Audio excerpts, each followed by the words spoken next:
आगे ऑप्शन है टेबल का। अभी टेबल क्या काम करता है इसको भी ध्यान से समझिए। अब टेबल में ये है ना कि जैसे कि मान लीजिए आपका सिंपल कोई रिकॉर्ड लिखा हुआ है, ठीक है। एक नई शीट ले लेता हूँ मैं, ये लिखा हुआ रिकॉर्ड है, ठीक है। अब इस रिकॉर्ड को मुझे एक टेबल फॉर्मेट देनी है। इंसर्ट में जाता हूँ तो मैं सिंपल इंसर्ट में टेबल पे क्लिक करूंगा एंड ओके बटन पे क्लिक कर दूंगा। तो अब आप देख सकते हैं कि जो हमारा रिकॉर्ड है वो प्रॉपर टेबल में आ गया है और टेबल फॉर्मेट आपको दिख रहा है। अब मैं यहाँ पे चूज करने वाला हूँ यहाँ पे कुछ नया रिकॉर्ड, जैसे कि मैं यहाँ पे लिख देता हूँ कीबोर्ड, उसके बाद एंटर करता हूँ तो आप देख सकते हैं उसमें जो रिकॉर्ड है उसका जो टेबल है ना फॉर्मेट वो आ गया। इसी तरह से मैं लिख देता हूँ यहाँ से मोबाइल, मोबाइल लिखता हूँ, एंटर करता हूँ तो देख सकते हो जो हमारा टेबल का डिजाइन है वो डिजाइन इस वाले रिकॉर्ड के लिए भी काम कर रहा है और इसमें कैलकुलेशन होता तो वो भी रिपीट करता। तो ये एक सबसे बेस्ट ऑप्शन होता है जब भी आप कोई भी काम कर रहे हो उसका जो रिलेटेड रिकॉर्ड है वो आगे लिखना चाहते हो तो ना आप कोशिश करो कि उसको टेबल फॉर्मेट में अप्लाई करके काम करें, ताकि ना डिजाइनिंग आपका दोबारा से कॉपी करने की जरूरत नहीं पड़ेगी एंड कैलकुलेशन भी आपका हो जाएगा बाय डिफ़ॉल्ट। तो ये है टेबल, इसके डिज़ाइन बहुत अलग अलग है जो आपको यहाँ पे टेबल टूल्स के डिज़ाइन टैब में देखने को मिलेगा। यहाँ पे आप जब जाओगे तो ये डिज़ाइन अलग अलग आपको मिलते हैं। इस डिज़ाइन को जैसे क्लिक करोगे ना तो वो यहाँ पे टेबल में अप्लाई हो जाएगा। आज हम पढ़ने वाले इंसर्ट मेन्यू के अंदर इलस्ट्रेशंस। यहाँ पे हम लोग सबसे पहले पिक्चर टूल्स को देखते हैं। पिक्चर टूल्स का काम होता है कि एमएस एक्सेल के सीट में कोई भी एक अपने कंप्यूटर या फिर इंटरनेट यानी ऑनलाइन से कोई पिक्चर इंसर्ट करना। तो जब आप पिक्चर लाना चाहते हैं एक्सेल सीट के अंदर तो आपको पिक्चर्स के ऊपर क्लिक करनी पड़ती है एंड उसके बाद आपको यहाँ से दो ऑप्शंस मिलते हैं पिक्चर इंसर्ट करने के। एक है आपके दिस पीसी यानी कि अपने कंप्यूटर के अंदर, दिस डिवाइस का मतलब है कि आपके अपने ड्राइव के अंदर कोई फोटो है और उसको यहाँ पे इंसर्ट करना चाहते हैं तो वहाँ पे आपको क्या क्लिक करना है, दिस डिवाइस, और वहाँ पे आपको चूज करनी है अपने ड्राइव जहाँ पे आपका पिक्चर है एंड जिस पिक्चर को आप लाना चाहते हैं उस पिक्चर को क्लिक करेंगे एंड इंसर्ट कर लेंगे तो वो पिक्चर ऑटोमेटिकली इंसर्ट हो जाएगा। इसी इंसर्ट के अंदर जो पिक्चर इंसर्ट करने के दूसरे ऑप्शन है जिसका नाम है ऑनलाइन पिक्चर, तो यहाँ पे इस पे क्लिक करने पर हमारे कंप्यूटर में इंटरनेट कनेक्शन अवेलेबल है तो आपके सामने कुछ इस तरह के फॉर्मेट नजर आएंगे। इसमें आपको कई सारे अलग अलग कैटेगरीज बनी हुई मिल जाएगी पिक्चर्स की।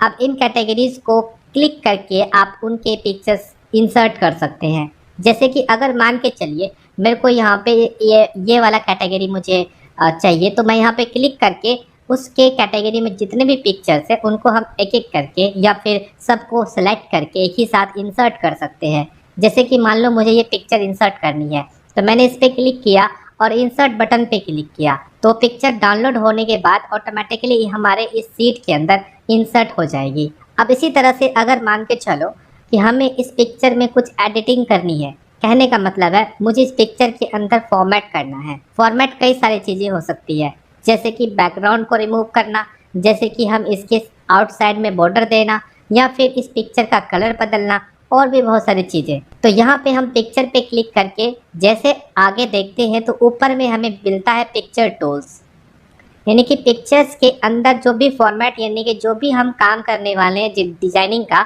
वो सारा काम आपको पिक्चर टूल्स के फॉर्मेट मेन्यू के अंदर दिखने लगेंगे। जैसे आप इस ऑप्शन को क्लिक करते हैं यानी कि इस मेन्यू को क्लिक करते हैं तो आपके सामने यहाँ पे कई सारे कैटेगरीज टूल्स बनी हुई मिल जाती हैं जिनमें आपका यहाँ पे रिमूव बैकग्राउंड सबसे पहला ऑप्शन है। इसका काम होता है किसी पिक्चर के बैकग्राउंड को रिमूव करना।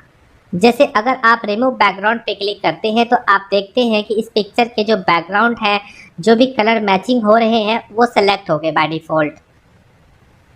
अब ऐसे केस में इस बैकग्राउंड को हटाने के लिए कीप चेंज पे क्लिक करते हैं। जैसे कीप चेंजेस पे क्लिक करते हैं आप देखिए यहाँ पे एक नया एक अगेन मेन्यू ओपन हो गया जिसका नाम है बैकग्राउंड रिमूवल और ये कैटेगरीज आपको पिक्चर टूल्स के साथ ही मिलता है। अब जब ये इनेबल होता है तो इसमें 4 अलग अलग ऑप्शन बने हुए हैं, अलग अलग टूल्स है जिनका काम है mark area to keep, mark area to remove, discard all changes and keep changes. अब इन सभी का यूज़ एक एक करके सीखते हैं। पहले हम सीखते हैं कीप चेंजेस क्या है और उससे पहले हम ये जाने, यहाँ पे आप देख सकते हैं कि पिक्चर के बैकग्राउंड में हमें यहाँ पे कलर लिखा हुआ मिल रहा है यानी कि कलर यहाँ पे ऑटोमेटिक फिल हो गया है। ये कलर ऑटोमेटिक फिल हो जाता है जब आप यहाँ पे फॉर्मेट पे क्लिक करके रिमूव बैकग्राउंड को क्लिक करते हैं। तो जैसा वो सेम कलर मैचिंग करता है उनको वो कलर कर देता है। इसका मतलब है कि जब आप कीप चेंजेस पे क्लिक करेंगे तो जहाँ कलर हुआ है वो हट जाएगा। आप देख सकते हैं जहाँ कलर था वो हट चुका है। फिर से मैं रिमूव बैकग्राउंड पे क्लिक करता हूँ तो हमें यहाँ पे फिर से वो कलर दिखता है। अब इस कलर्स को हटाने के लिए, कहने का मतलब है कि मेरा ऑब्जेक्ट जो है ये कलर के साथ हाइड किया हुआ है, तो मुझे उस ऑब्जेक्ट को हाइड नहीं करना है। इसके लिए मैं यहाँ से कीप एरिया, यहाँ पे देखो लिखा हुआ है यहाँ पे मार्क एरिया टू कीप। इसका मतलब है कि हम ऐसे एरिया जहाँ पे ऑलरेडी कलर किया हुआ है उसको हटानी है। तो उसके लिए हम क्या करते हैं, मार्क एरिया टू कीप पे क्लिक करके मैं यहाँ से इनका सिलेक्शन ले लेता हूँ यहाँ से यहाँ तक। अब देखते हैं कि जहाँ मैंने ये सिलेक्शन लिया है वो वहाँ से कलर हट जा रहा है और मुझे कलर हटाना ही तो है। जब कलर हट जाएगा तो इसका मतलब है कि जब मैं कीप चेंजेस पे क्लिक करूँगा तो वो हमारा डिलीट नहीं हुआ होगा, यानी कि हमें वो पिक्चर शो करेंगे। अब इतना करने के बाद और भी जो भी आपको हटानी है कलर्स में वो आप यहाँ पे क्लिक करके हटा सकते हैं।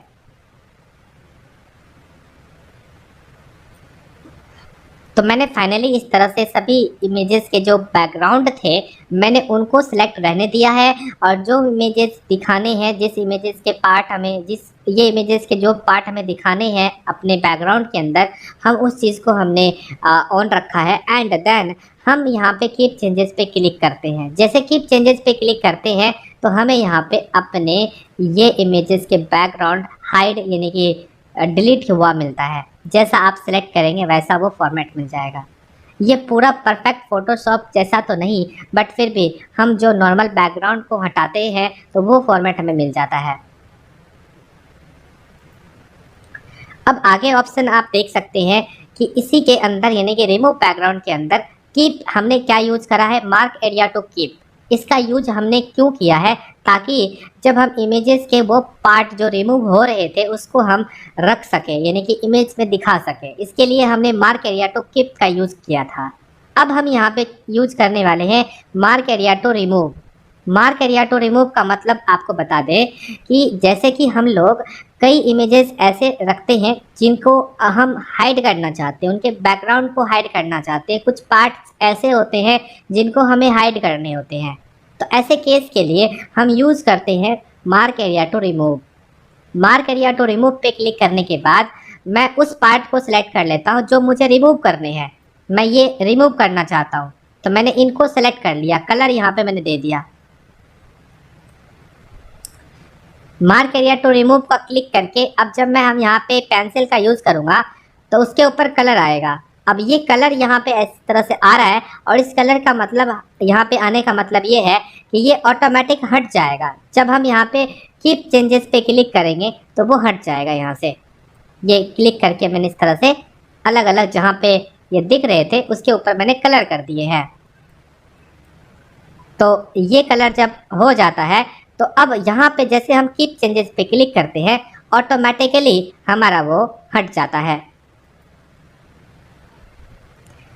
तो आई होप कि आपको समझ में आ गया होगा कि जब हम रिमूव बैकग्राउंड का यूज करते हैं तो वहाँ पे दो ऑप्शन ऐसे देखते हैं जिनकी मदद से हम किसी भी पार्ट को, इमेज के किसी भी पार्ट को हटा भी सकते हैं और दिखा भी सकते हैं। तो ये वाला जो ऑप्शन है ये ऑलरेडी हटे हुए इमेजेस को दिखाने के लिए होता है। कहने का मतलब जिसके ऊपर कलर है किया हुआ उसको हटाने के लिए इसका यूज करते हैं, जिससे हमारा वो इमेज का पार्ट शो होता है। और ये है उसका उल्टा। कहने का मतलब जो इमेज का पार्ट शो हो रहा होता है ऑलरेडी, उस पार्ट को हटाने के लिए इस ऑप्शन का यूज करते हैं। एंड आगे हमारे पास यहाँ पे आता है discard all changes. Discard all changes का मतलब होता है कि जब मैं इस पर क्लिक कर दूंगा तो हमारे इमेज के जो पार्ट्स हट रहे थे वो डिलीट हो जाएगा। कहने का मतलब है कलर हट जाएगा और इमेज का पूरा इमेज का पूरा सब फॉर्मेट दिखने लगेगा।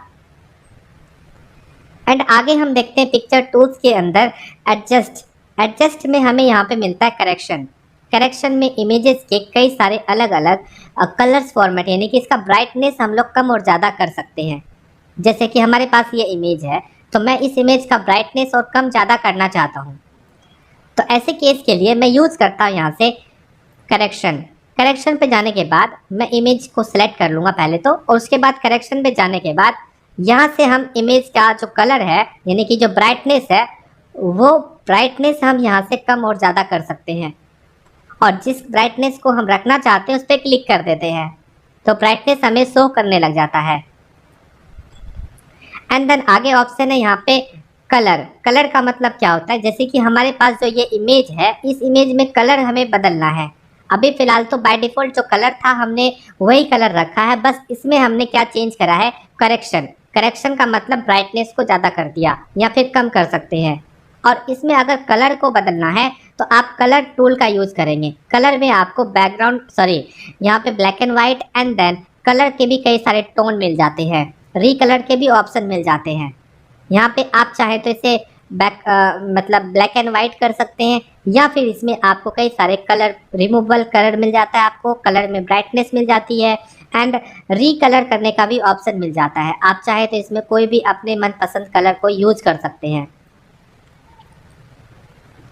अगर आपको ये सारे फॉर्मेट हटानी है जो आपने चेंज करी है तो उसके लिए आपके पास यहाँ पे एक ऑप्शन आता है रीसेट पिक्चर। अगर आप रीसेट पिक्चर पे क्लिक करते हैं तो आपके सामने जो इमेज है उसका जो कलर है, उनका जो फॉर्मेट है ऑटोमेटिकली रीसेट हो जाएगा।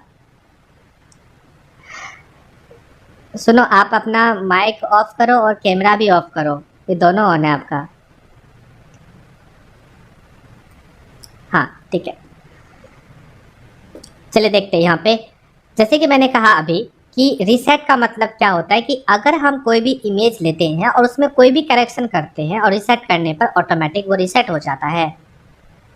अब देखिए यहाँ पे हमारे पास ऑप्शन है आर्टिस्टिक इफेक्ट। आर्टिस्टिक इफेक्ट का मतलब हुआ कि जो इमेज है इसमें हम खुद से आर्टिस्टिक इफेक्ट का फॉर्मेट देना चाहते हैं, यानी कि पहले से बने हुए इफेक्ट है और उनका यूज़ हम इस इमेज के ऊपर करना चाहते हैं। ये करने के लिए पहले हम इमेज को सिलेक्ट करते हैं, उसके बाद हम आर्टिस्टिक इफेक्ट पे क्लिक कर कर हम यहाँ पे एक एक करके कोई भी इफेक्ट अप्लाई कर सकते हैं। जिस भी इमेज के ऊपर अप्लाई करना हो उसको सिलेक्ट करके हम वो इमेज का इफेक्ट दे सकते हैं। ये इफेक्ट हमें बनाने की ज़रूरत नहीं पड़ती है, ये इफेक्ट पहले से बने हुए हैं, बस हमें सिंपल इमेज को क्लिक करके उसे अप्लाई करनी है। अलग अलग इमेजेस होते हैं, उनको जैसा फॉर्मेट आपको देना है बेशक आप उनका यूज करके इन्हें इफेक्ट दे सकते हैं। तो मैंने इस तरह का इफेक्ट दे दिया। अब इसमें बहुत सारे अलग अलग इफेक्ट से मैंने आपको दिखाया अभी कि आपको जो इफेक्ट आपको अप्लाई करनी है उस इफेक्ट को आप बेशक क्लिक करके उन्हें अप्लाई कर सकते हैं। यहाँ पे आपको मिल जाते हैं, जैसे कि मैंने आपको बताया रीसेट ऑप्शन है जिससे आपका जो इमेज में इफेक्ट दिया है, जो आपने फॉर्मेट की है वो ऑटोमेटिक हट जाएगा। एंड देन आगे हम ऑप्शन देखते हैं, यहाँ पे है कंप्रेस पिक्चर। कंप्रेस पिक्चर्स का मतलब होता है कि जो इमेज का साइज है, जैसे कि 5 MB का है या 10 MB का या 20 MB का है, आप उसको कंप्रेस करना चाहते हैं अकॉर्डिंग आपका जो फाइल है जिस हिसाब से आप बना रहे हैं उसके लिए। आप जैसे आप कंप्रेस पिक्चर्स पे क्लिक करेंगे तो आपके सामने यहाँ पे कई सारे अलग अलग क्वालिटी मिल जाएंगी जिसका नाम है रेजोल्यूशन। ये रेजोल्यूशन पिक्चर्स के कम कर देते हैं या ज़्यादा कर देते हैं आपके अकॉर्डिंग। जैसे कि यहाँ पे आप देख सकते हैं प्रिंट, यानी कि आपकी क्वालिटी जो है एक्सेलेंट क्वालिटी होगी। ऑन मोस्ट पिक्चर यानी प्रिंटर्स में जो क्वालिटी आएंगी इस पिक्चर की वो अच्छी क्वालिटी आएगी अगर आपने इस ऑप्शन को क्लिक करके ओके किया तो। एक है यहाँ पे वेब। वेब मतलब वेबसाइट, इंटरनेट के पेज पर अगर आप इस पिक्चर को इसी तरह के फॉर्मेट में दिखाना चाहते हैं तो आप इनका यूज कर लीजिए ताकि आपके वेब पेजेस में जो प्रोजेक्टर है वो काफ़ी प्रॉपर, इसका जो क्वालिटी है वो अच्छा दिखेगा। आगे हमारे पास ऑप्शन है चेंज पिक्चर। चेंज पिक्चर का मतलब है कि अगर मान लो इस पिक्चर के जगह पे मुझे दूसरा पिक्चर लगानी है तो उसके लिए मैं यहाँ पे इसका हेल्प लूँगा जिसका नाम है चेंज पिक्चर। अब यहाँ पे क्लिक करने के बाद यहाँ से हमें कई सारे ऑप्शन मिल जाते हैं फाइल पिक्चर को चेंज करने के। जैसे कि यहाँ से फाइल फ्रॉम अ फाइल पे क्लिक करते हैं तो हमारे सामने जो फाइल है ऑलरेडी जो ओपन की हुई थी उस फाइल को ओपन कर दिया, यानी कि जहाँ से हम पिक्चर लाए थे। अब जिस इमेज को लाना है उस इमेज को क्लिक करते हैं और इंसर्ट कर देते हैं, वो इमेज यहाँ पे आ जाता है। चेंज इमेज में यहाँ पे ऑनलाइन पिक्चर को भी आपको यहाँ पे मिल जाता है, यानी कि चेंज पिक्चर के अंदर फ्रॉम ऑनलाइन सोर्स, यानी कि आप ऑनलाइन सोर्स से भी इमेज को बदल सकते हैं। उसके लिए आपको यहाँ से फ्रॉम ऑनलाइन सोर्स पे क्लिक करना है एंड देन आपको यहाँ पे चूज करनी है वो इमेज जो आप लाना चाहते हैं। जैसे कि मैं ये इमेज लाना चाहता हूँ तो इस कैटेगरी पे मैंने क्लिक किया एंड देन इस फोटोज़ को, जैसे लाइक मेरे को ये फ़ोटो चाहिए तो मैंने इस फोटो को क्लिक किया और इंसर्ट बटन पे क्लिक कर दिया तो फोटो ऑटोमेटिकली यहाँ पे इंसर्ट हो गया। आगे हमारे पास आता है रिसेट पिक्चर। रिसेट पिक्चर का मतलब मैंने आपको बताया था, जैसे कि करेक्शन करते हैं, कहीं पर हमारा कोई लाइट ज़्यादा है या फिर हमने इसमें कोई कलर किया हुआ है या फिर हमने यहाँ पे आर्टिस्टिक इफेक्ट दे रखा है, तो मतलब कई सारे अलग अलग हमने इफेक्ट दे रखा है। तो उस केस में हम यहाँ पे जैसे रिसेट करते हैं तो हमारा जो इमेज का जो फॉर्मेट है वो बदल के नॉर्मल हो जाता है जैसे हम इंसर्ट किए थे। अब यहाँ पे एक साइज का भी ऑप्शन आता है, जैसे कि मान लो कि हमने इमेज का साइज छोटा बड़ा कर दिया। कई बार हम बड़ा कर देते हैं, कई बार छोटा कर देते हैं। अब अगर हम यहाँ पे इसके साइज जो नॉर्मल साइज थे ना, जो हम पिक्चर को इंसर्ट करते समय लाए थे, जो एक्चुअल साइज हैं इसके वो लाने हैं, तो उसके लिए मैं यहाँ पे क्लिक करूँगा ड्रॉप बटन पे और यहाँ पे हमें मिल जाता है रिसेट पिक्चर एंड साइज। कहने का मतलब है रिसेट पिक्चर भी हो जाएगा और इसके साइज को भी नॉर्मल कर देगा। कैसे? तो देखो यहाँ पे मैंने करेक्शन भी कर दिया है, ये दिखाने के लिए कि आपको इमेज का जो पिक्चर का जो नॉर्मल क्वालिटी है वो आपको ऑटोमेटिकली आ जाता है। पर अगर आपने इस ऑप्शन का हेल्प लिया है तो क्वालिटी में फ़र्क पड़ेगा, क्वालिटी जो आपका था वो फॉर्मेट आएगा पर साइज में कोई फ़र्क नहीं पड़ेगा। बट अगर आपने रिसेट पिक्चर एंड साइज पे क्लिक किया तो क्वालिटी में फ़र्क पड़ेगा, साथ ही साथ साइज में भी फ़र्क पड़ेगा। इस इमेज का जो रियल साइज है आपको इतना बड़ा दिखा रहा है, यानी कि ये इमेज HD क्वालिटी का है। ये बात क्लियर हो चुका होगा आपको। ये क्वालिटी बहुत ही बड़ा है इस इमेज का, जो रियल इसका पिक्सल्स है उस फॉर्मेट में ये आ जाएगा। यहाँ पे मैं कम कर देता हूँ इस तरह से, ठीक है।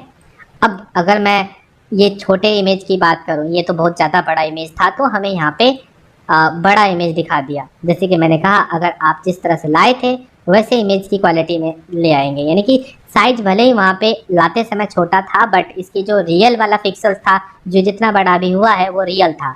एंड देखो इस इमेज को मैंने छोटा कर दिया। अब इसका रियल हम जानना चाहते हैं कितना साइज का है, तो उसके लिए हम क्या करते हैं रिसेट पिक्चर एंड साइज पे क्लिक कर देते हैं। तो इसका रियल इतना ही बड़ा है, इससे बड़ा नहीं है, पर इस इमेज का इससे बहुत ज़्यादा बड़ा था। खैर हमने आज सीखा पिक्चर टू